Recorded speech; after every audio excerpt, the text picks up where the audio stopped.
September 12, 1962, President John F. Kennedy announces the start of the effort to land a man on the moon in his famous "We Choose to Go to the Moon" speech, which would change the lives of the astronauts and the nation for greater and for worse.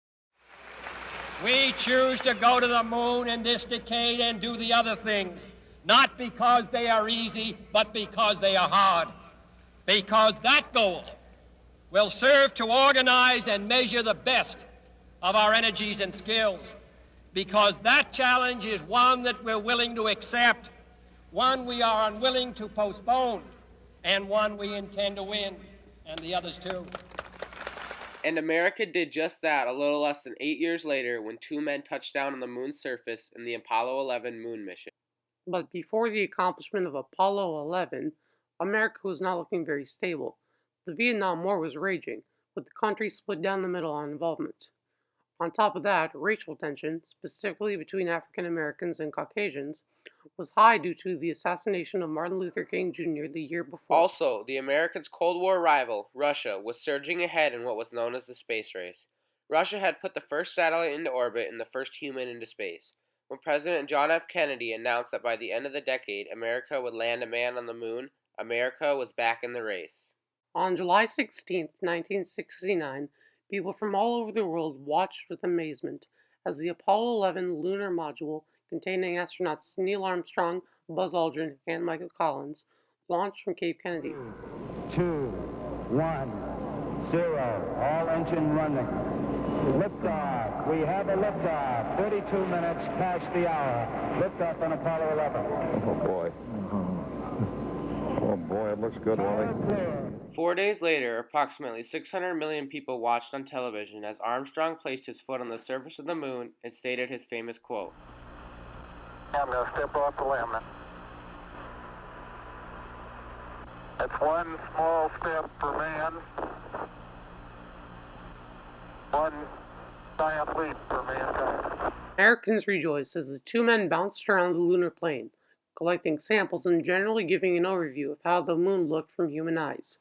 Richard Nixon, the president at the time, exclaimed, "This is the greatest week in the history of the world since creation." After the successful splashdown of the spacecraft and the 14-day quarantine that the astronauts had to endure, the fame and the overload of attention started off with a bang. 3 parades were held on August 13th, the first in New York, the second in Chicago, and the final parade in Los Angeles to cap the day off. That night in Los Angeles, a state dinner was held, and the Apollo 11 crew was awarded with one of the highest honors a man can get, the Presidential Medal of Freedom, awarded to those who have made an especially meritorious contribution to the security or national interests of the United States. NASA had reasons to celebrate as well. The group had landed 2 men on the moon and brought them both back alive. That's reason for celebration. Also, over the course of the moon effort, NASA's funding had increased dramatically. So the nation took a chance on this effort and NASA came through, proving that NASA was the real deal. Russia, however, did not share the same reaction as NASA and the rest of the world. Sergei Khrushchev, son of infamous Soviet leader Nikita Khrushchev, said this about the Russian reaction to Apollo 11. It was not a secret, but it was not shown in public. The Russian people had many problems in day-to-day life. They were not too concerned about the first man on the moon. He also explained that his father did not talk much with him about the mission, as it was embarrassing for Khrushchev to admit that his country had been beaten. Overall, Russian citizens were too preoccupied with the perils that faced day-to-day life to react to Apollo 11, but the leaders were not happy with the American victory. The scientific reason for landing on the moon was to collect samples, and most of these samples were rocks. From these rocks, NASA learned that there was no water on the moon. It also showed that the moon had contained lava at one point. The water part was vital because it showed that no life had ever been supported on the moon. If they were thinking about one day colonizing the moon, this would have been discouraging. The Apollo 11 mission showed that the moon did not contain anything that would harm the astronauts. This paved the way for Apollo 12 through 17, most of which worked out, Apollo 13 exempt. They also learned that the type of ship they used was a good model for spacecraft to come. Apollo 11's scientific aspect didn't just take place on the moon. Many inventions came out of work for Apollo 11. For example, the computerized axial tomography, also known as CAT scan, was made for the mission to make sure there was nothing wrong with space components. It is now used to find cancerous cells in humans. Another invention sparked by the mission would be smoke detectors, which were made to prevent false alarms. Other notable examples include home insulation, which protected the astronauts from radiation, and water filters, which killed bacteria in space. The lunar landing inspired some artists to compose songs as well. David Bowie's Space Oddity was authored in July 1969, the year of the launch. It was inspired by the mission and was even played during news reports and coverage. Another song was titled Armstrong by Jon Stewart. The song was created in 1970 and remade by Jeff Robertson in 2009 in conjunction with the 40th anniversary of the landing. A line from the song: River's getting dirty, the wind is getting bad, war and hate are killing off the only earth we have. But the world all stopped to watch on that July afternoon. Everyone did stop and watch.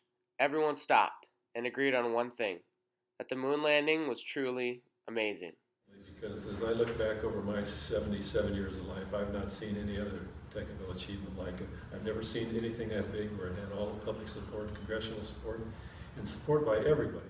Though most people thought that the Apollo 11 mission was the greatest thing since sliced bread, some were still skeptical.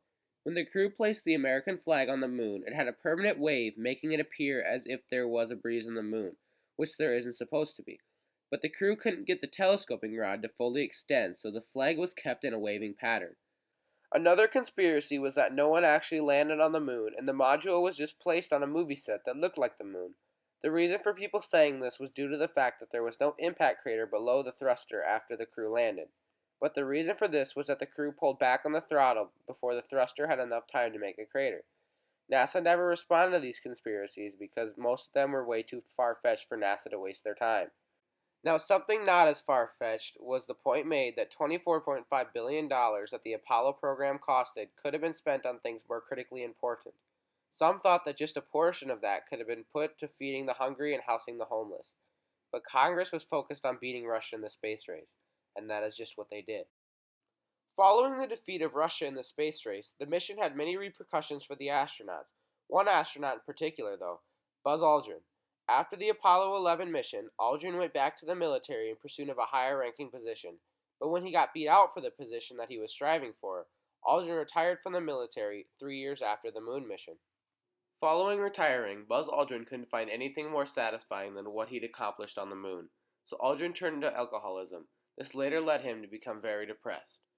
Neil Armstrong, on the other hand, lived a quiet life. He rarely talked to reporters and shied away from the limelight. He wasn't your typical first man to land on the moon. But Neil Armstrong did have lasting memories in the media, with his quote, "It's one small step for man, one giant leap for mankind." This quote has left a lasting impression as one of the most famous quotes of all time. Along with the Presidential Medal of Freedom, the Apollo 11 crew won the Congressional Gold Medal, which is the other highest civilian award. The crew won the award in conjunction with Apollo 11's 40th anniversary. In order to receive this award, Congress needs to have 2/3 vote in favor of awarding the award. Due to the fact that Congress didn't agree until now, it took the crew so long to receive the award.